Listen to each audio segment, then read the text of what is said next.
बिस्मिल्लाहिर्रहमानिर्रहीम। अस्सलाम वालेकुम नाज़रीन, मैं हूं आपका होस्ट अहमद फवाद। आज तारीख है 30 मार्च और दिन है इतवार का।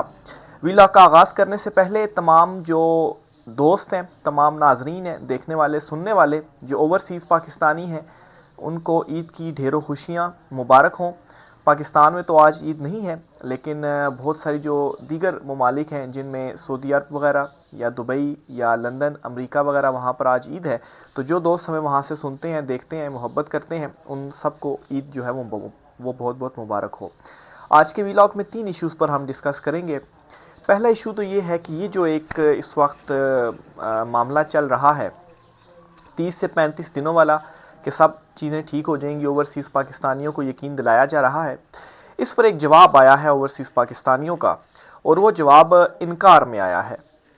और इस इनकार के बाद अब यहाँ से भी जो ताकतवर हैं वो ये बयानियाँ बनाने की कोशिश कर रहे हैं कि हमने तो अप्रोच ही नहीं किया था। अगर हमने अप्रोच नहीं किया तो फिर वहाँ का जो इनकार है वो तो बेसूद हो गया।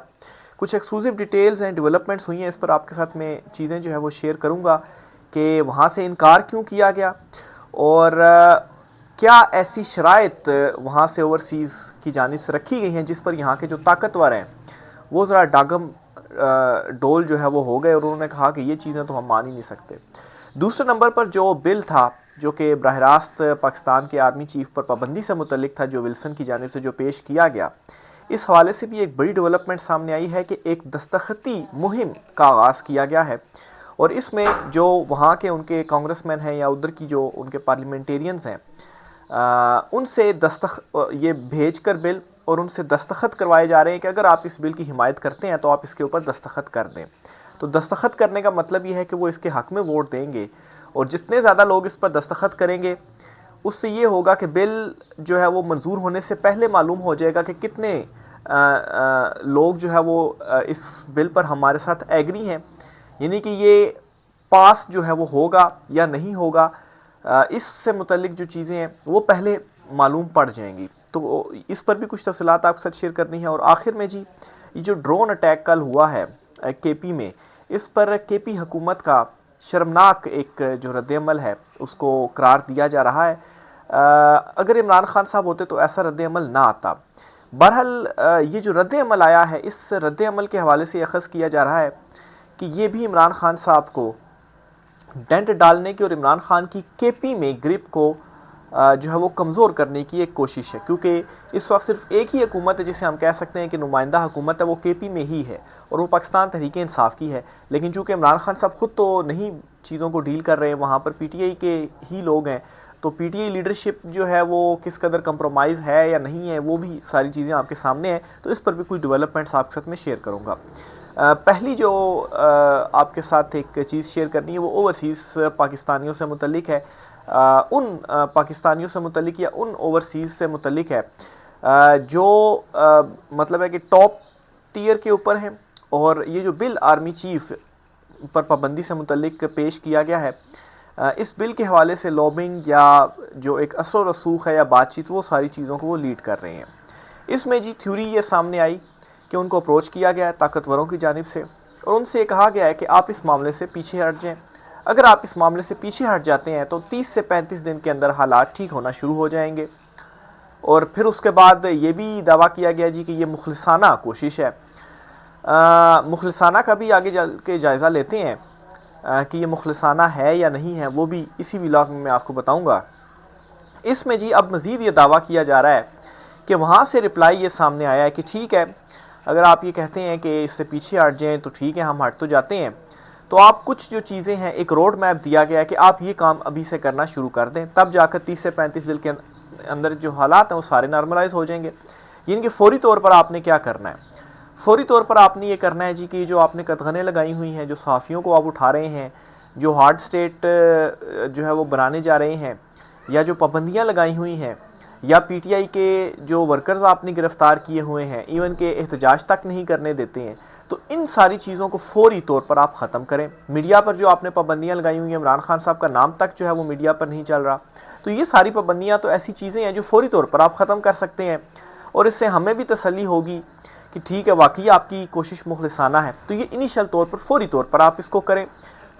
फिर उसके बाद माफ़ कीजिएगा, सेकंड, थर्ड और फोर्थ जो फेजेस होंगे यानी कि 30 से 35 दिनों के अंदर, उसमें आपने फिर वो तमाम चीज़ें जो है वो रिवर्स करनी है। इसमें इलेक्शन कमीशन के जो मेम्बरान हैं, जिसमें चीफ इलेक्शन कमिश्नर और बाकी 2 मेम्बरान हैं, उनकी जो मुद्दत है वो ख़त्म हो चुकी है, उनको आप हटाएं और उनकी नए लोगों की तैनाती के लिए जो प्रोसेस है उसका आगाज़ किया जाना चाहिए। पीटीआई के जो लीडरशिप है, यास्मीन राशिद वगैरह या जो दीगर हैं जो जेलों में हैं, उनकी रिहाई होनी चाहिए। फिर इमरान खान साहब से मुलाकातें आप नहीं होने दे रहे, वो मुलाकातें बहाल होनी चाहिए। तो ये सारी चीज़ें हैं। और फिर उसके बाद एंड पे जी अदलिया की आज़ादी से मुतल्लिक बात की गई कि अदलिया आज़ाद होगी तो वहाँ से जो इंसाफ है वो होगा। तो ये सारी चीज़ें 1 महीने के अंदर होती हुई नज़र आना चाहिए, तो तब जाकर आपकी जो बात है वो हम मान सकते हैं और हम कह सकते हैं कि ये मुखलिसाना कोशिश है। और फिर ये भी एक बात जो है वो सामने आई कि जो बिल पेश किया जा रहा है, इस बिल में कुछ शराइत रखी गई हैं कि अगर पाकिस्तान में जमहूरियत बहाल होती है, कैदियों की रिहाई होती है, तो फिर उसके बाद ये जो पाबंदी है ये जो है वो हटा दी जाएगी। यानी कि उसमें ये शर्त रखी गई कि अगर आप ये चाहते हैं कि पाबंदी ना लगे तो ये चीज़ें अगर पूरी हो जाएंगी तो फिर पाबंदी हट जाएगी। तो इसमें तो अब ये सवाल ही पैदा नहीं होता कि इस चीज़ से हम पीछे हट जाएं और आप जो है वो कहें जी कि हमें टाइम दे दिया जाए, हम ये चीज़ें 30 से 35 दिन के अंदर ठीक कर लेते हैं। तो जैसी चीज़ें ठीक हो जाएंगी, जो अगर पाबंदी लगती भी है तो वो पाबंदी खुद ब खुद हट जाएगी।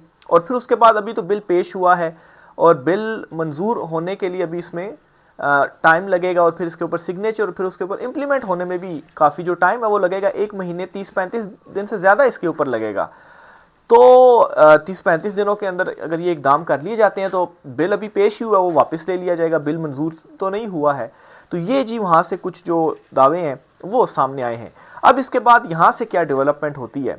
यहाँ से ये डेवलपमेंट होती है जी कि अब ये बयानियाँ बनाने की कोशिश की जा रही है। कुछ अपने जो इनके करीबी लोग या खुद साख्ता किस्म के जो तर्जुमान बने हुए हैं, उनकी जानिब से कुछ ट्वीटें भी होती हैं और कहा जाता है जी कि ये जो एक थ्योरी चल रही है कि राब्ता किया गया और वहाँ से इनकार हुआ है या ये सारी जो चीज़ें हुई हैं, ऐसी कोई बात ही नहीं है, कोई राब्ता हुआ ही नहीं है। और ये इनकी भूल है कि ये समझ रहे हैं कि अगर अच्छा बिहेवियर रखेंगे और 30 से 35 दिनों के अंदर हालात ठीक हो जाएंगे, ऐसा तो कुछ हुआ ही नहीं है। तो इससे क्या एक तासुर देने की कोशिश की जा रही है, क्या बयानियाँ बिल्डअप करने की कोशिश की जा रही है कि ये जो इस वक्त एक सिनेरियो बना हुआ है कि बहुत ज़्यादा दबाव है, अगर आर्मी चीफ पर पाबंदी लग जाती है तो उसका मतलब सिर्फ एक ये नहीं होगा कि आर्मी चीफ पर पाबंदी लगे, न्यूक्लियर स्टेट के एक आर्मी चीफ हैं, एक पूरे मुल्क के आर्मी चीफ हैं, उनके ऊपर पाबंदी लगेगी तो बाकी ताल्लुकात का क्या होगा? तो ये एक बहुत बड़ा दबाव है। तो इसलिए कोई राब्ता तो किया ही नहीं गया, तो फिर कैसे वहाँ से जो इनकार है वो आ सकता है? तो ये इस वक्त इस मामले के ऊपर कुछ जो डेवलपमेंट्स हैं जी वो हुई हैं। बहरहाल इसमें एक जो मेन नुक्ता बताने वाला है वो ये है कि बहुत सारे लोग कंसर्न शो कर रहे थे कि इस लेवल पर आकर अब पीछे नहीं हटना चाहिए और अगर मुखलिसाना कोशिश है तो ये स्टेप हो जाने चाहिए थे। ये चीज़ें नहीं की गई, इसका मतलब ये है कि एक मरतबा फिर से टाइम गेन करने की कोशिश है, मुखलिसाना ये कोशिश नहीं है। और टाइम गेन करने के बाद चूंकि वहाँ पर अपनी भी लॉबिंग की जा रही है तो उस चीज़ के लिए सिर्फ टाइम गेन किया जा रहा है, बाकी इसमें कुछ भी नहीं है। इसलिए इस ऑफ़र के ऊपर एतबार जो है वो नहीं करना चाहिए और अपना जो एक काम किया जा रहा है उसको मज़ीद तेज़ कर देना चाहिए। दूसरे नंबर पर जी जो विल्सन की जानिब से बिल पेश किया गया है, इसमें एक और नई डेवलपमेंट सामने आई है और डेवलपमेंट ये है कि एक दस्तखती मुहिम जो है वो शुरू की गई है और इसमें कई लोगों ने दस्तखत कर भी दिए हैं। यानी कि इस मुहिम में ये किया गया है कि वो जो बिल है उसकी कॉपीज़ वगैरह भेजी जा रही हैं उनके जो कांग्रेसमैन हैं। यानी कि वहाँ पर इस तरह से होता है, अगर मैं पाकिस्तानी उसमें आपको समझाऊँ तो वहाँ के जो पार्लियामेंटेरियंस हैं, MNAs हैं या MPAs हैं, उनको जो है वो भेजी जा रही हैं कि आप जो है वो इस बिल की हिमायत करते हैं तो इसके ऊपर आप सिग्नेचर कर दें। और सिग्नेचर करने के बाद ये देखा जाएगा कि इस बिल में कितने लोगों ने जो सिग्नेचर है वो कर दिए और हमारे साथ कितनी बड़ी तादाद है। जब एक मरतबा सिग्नेचर हो जाएंगे, एक तादाद सामने आ जाएगी, तो फिर अगर इसमें कोई कमी पेशी होती है तो मज़ीद लोगों को कायल करने की जो कोशिश है वो की जाएगी और इस बिल को एक भारी अक्सरियत के साथ पास जो है वो अपनी जो उनकी पार्लियामेंट है वहाँ से करवाया जाएगा। और काफ़ी सारे लोगों ने इसके ऊपर जो दस्तखत है वहाँ के वो भी कर दिए हैं। तो अब ये एक नया जो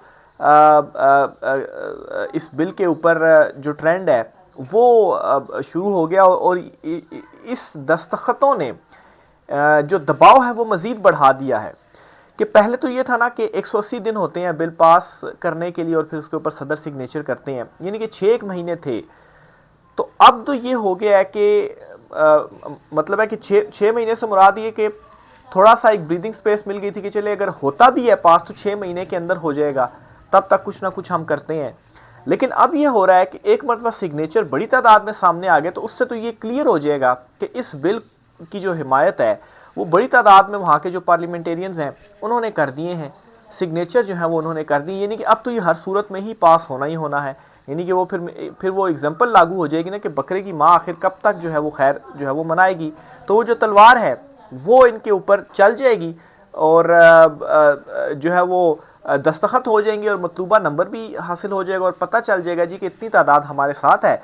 तो अब ज़रा बिल में भी जल्दी फिर कर ली जाएगी, क्योंकि वहाँ पर भी पार्लियामेंट के अंदर जब ये पेश किया जाएगा तो उसमें जो टाइम होगा तो वहाँ के स्पीकर के ऊपर ये दबाव डाला जा सकता है कि देखें जी इतनी बड़ी तादाद में अगर हमारे पार्लियामेंटेरियंस इनको हिमायत कर रहे हैं तो इसको पेश करें और इसको जो है वो पास किया जाना चाहिए। तो एक तरह से स्पीडी जो प्रोसीजर है, ये जो सारा प्रोसीजर है उसको जो है वो स्पीडी कर दिया गया है, ये जो एक दस्तखती मुहिम का आगाज़ किया गया है।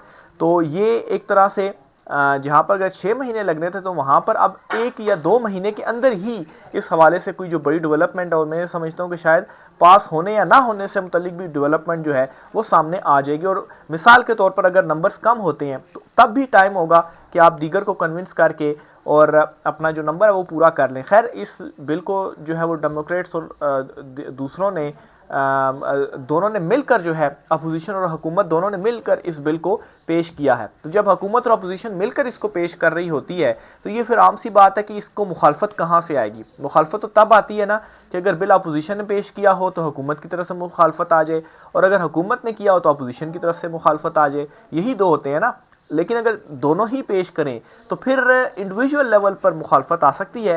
हुकूमत और अपोजिशन जो है वो पार्टी लेवल के ऊपर इस बिल की जो मंजूरी होती है वो एक किस्म की दे चुके होते हैं। तो ये जी दूसरी बड़ी इंपॉर्टेंट डेवलपमेंट थी जो कि हुई है। तीसरे नंबर पर ये जो ड्रोन अटैक कल हुआ केपी में और जो शहादतें हुई हैं, इस पर केपी हुकूमत की जानिब से रद्द अमल आया और उस रद्द अमल को शर्मनाक रद्द अमल करार दिया जा रहा है। और ये कहा जा रहा है कि इमरान खान साहब अगर इस जगह पर होते तो इमरान खान साहब का कभी भी इस किस्म का स्टेटमेंट ना आता और वो बहुत सख्त इसके ऊपर जो रद्द अमल है वो देते। इवन कि उन्होंने अपने दौरे हुकूमत में जो ड्रोन अटैक्स थे वो नहीं होने दिए और वो बहुत खिलाफ थे ड्रोन अटैक्स के। इस अटैक के बाद अभी तक तो इमरान खान साहब से कोई मुलाकात नहीं हुई, तो ज़ाहिर सी बात है इमरान खान साहब का मौक़िफ़ कैसे सामने आ सकता है। लेकिन ये जो केपी हुकूमत के अंदर से ये बयान आया, इस पर लोग केपी हुकूमत को बहुत ज़्यादा क्रिटिसाइज़ कर रहे हैं कि ये क्या कर रहे हैं, इनकी यहाँ पर हुकूमत और केपी में इस तरह के हालात कैसे हो सकते हैं।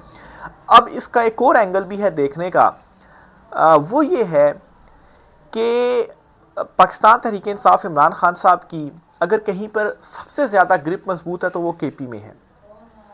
तो अगर केपी से भी लोग मुतनफ़र हो जाते हैं पीटीआई की हुकूमत से, तो वहाँ से भी एक जो बड़ी सपोर्ट है वो फिर इमरान खान साहब को नहीं मिल पाएगी। तो एक इसका एंगल ये भी है। तो जो वहाँ पर पीटीआई की लीडरशिप बैठी हुई है उनकी तरफ से इस तरह के बयानात आना, उनके ऊपर सवालिया निशान उठाते हैं कि आया वो वाकई सिंसियर है इमरान खान साहब के साथ। इमरान खान साहब की ड्रोन अटैक से मुतलिक जो पॉलिसी थी, कम से कम उसके मुताबिक आपको जो बयान है वो देना चाहिए था। तो एक तो इस एंगल को भी आपने अपने जहनों में रखना है। लेकिन यहाँ पर मैं ये समझता हूँ कि पॉपुलैरिटी या लोग सिर्फ और सिर्फ इमरान खान की तरफ देख रहे हैं और लोगों को मालूम है कि पीटीआई लीडरशिप इस वक्त कंप्रोमाइज़ है, ये जो हुकूमत है इससे ज़्यादा कुछ उम्मीदें नहीं बांधनी, और इमरान खान जो है उसको बेशक हमने वोट दिया हुआ है लेकिन ताकतवरों ने उसको जेल में रखा हुआ है। तो अगर इस तरह का कोई चीज़ केपी के अंदर से उसकी हुकूमत के अगेंस्ट भी अगर आता है तो वो सिर्फ उन लीडरों की हद तक हो जाएगा, वो इमरान खान की तरफ नहीं जाएगी। यानी कि इमरान खान जब बाहर आएगा और इमरान खान की जो सपोर्ट और हिमायत है वो केपी में उसी तरह से रहेगी, केपी क्या बल्कि पंजाब और दीगर सूबों में भी वो उसी तरह से रहेगी। तो ये जी तीसरी बड़ी इंपॉर्टेंट डेवलपमेंट थी। आखिर में जी इमरान खान साहब ईद का दिन अडयाला में कैसे उनका होगा या उनको कुछ सामान वगैरह पहुँचाया गया, इस पर भी एक ख़बर आपके साथ मैं शेयर करता चलूँ जी। कल चूँकि पाकिस्तान में ज़्यादा चांसेस है कि कल ईद होगी, आलमोस्ट आप समझे 90-95% चांसेस हैं। इसमें इमरान खान साहब को भी जेल में ईद के लिए कुछ सामान पहुंचाया गया है। जेल ज़राए के मुताबिक ईद पर पहनने के लिए 4 जोड़े नए कपड़े, जूते और वेस्ट कोट अडयाला जेल में पहुंचाई गई है। इमरान खान के कपड़े लेकर सलाम शाह नामी शख्स अडयाला जेल पहुंचा। इमरान खान के कपड़े लेकर असम शाह गेट 5 से अडयाला जेल के अंदर रवाना हुए। इमरान खान के कपड़े जेल इंतज़ामिया के हवाले किए जाएंगे। तो इसमें जी कुछ ट्राउज़र्स वगैरह भी हैं इमरान खान साहब के जो कि उनको पहुंचाए गए हैं। तो ये ईद के हवाले से इमरान खान साहब जो है वो क्या पहनेंगे। वैसे तो मेरे ख्याल से यही होगा कि पिछली मरतबा भी ईद की जो नमाज़ पढ़ी गई वो इमरान खान साहब ने अकेले ही पढ़ी, दीगर जो वहाँ पर मौजूद जो कैदी थे उनके साथ नहीं पढ़ने दी गई। और ये किया गया जी कि सिक्योरिटी रिस्क है तो दीगर कैदियों के साथ हम नहीं कर सकते, अकेले ही कर सकते। तो ये भी एक मेंटल टॉर्चर होता है कि आप एक शख्स को जो है बिल्कुल तनहा ही कर दें, ईद की नमाज़ भी वो तनहा पढ़ें। इवन के किताबें वगैरह जो उनके पास थीं और जो मज़ीद किताबें भेजी गई हैं वो भी नहीं दी जा रही, उनको किताबों तक भी एक्सेस नहीं दी जा रही कि वो किताबें पढ़ लें। तो बिल्कुल ही जब आप फ्री होते हैं तो फिर तो ये मज़ीद एक जो है वो मेंटल टॉर्चर होता है, क्योंकि जब आपको किताबें मिलती हैं पढ़ने के लिए तो आपका वक्त उस तरह से गुजर जाता है कि चले कोई ना कोई जो किताब है वो आप पढ़ लेते हैं। तो ये इमरान खान साहब के साथ जो है वो ईद पर भी इस किस्म का जो सलूक है, रवैया है, वो रवा रखा जा रहा है। राय का सर कीजिएगा। आज की व्लॉग से इतना ही, इजाज़त दीजिए, अल्लाह हाफिज़।